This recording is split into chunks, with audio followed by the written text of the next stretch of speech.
I'm not a stout fan. I'm a cider fan. Me too. I like cider Citizen too. cider, nothing I like it. love Citizen cider. See, we have something in Yeah, common. well, we have a right? lot in common.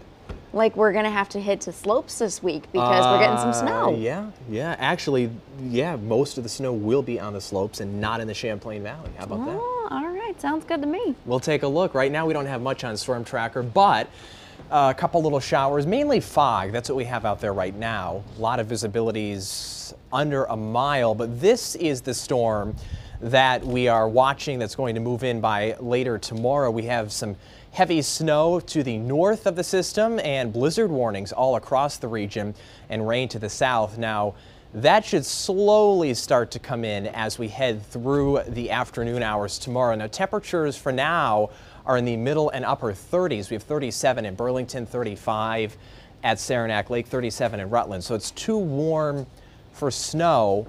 And it will be too warm for snow at the start of that system. So that's why it's going to start as rain in the valleys, but snow in the mountains. Right now in Burlington, the visibility is not bad. It's 5 miles, but as I said, especially to the east out towards Montpelier, that's where the fog is more dense. So the showers, most of them are gone. There may be another one, mainly mist and fog for the rest of the night. The rain and wet snow arrives tomorrow afternoon. It should be patchy at first, and then it'll slowly become more steady as the evening wears on. And I think it's mainly snow by Tuesday, especially the daylight hours of Tuesday should mainly have snow. But again, very elevation dependent in terms of how much snow will fall because temperatures will be right around 32. So this is tomorrow afternoon at 2 o'clock, starting to see the first signs of rain and snow. Again, snow in the higher elevations, rain in the valleys.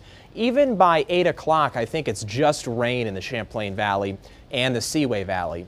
It's really the mountains that have the snow first thing. But eventually, as we go through tomorrow night and very early on Tuesday, everything should switch to snow. And the heavier it comes down, the more likely it'll be snow as well. It's one of those situations.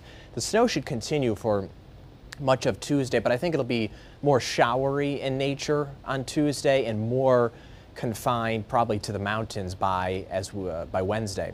So in terms of amounts, this is a funky looking map, I know, but basically the valley right along Interstate 91, it's a slushy 1 to 3. Same deal up through Burlington down into Albany, the capital district, just a slushy 1 to 3.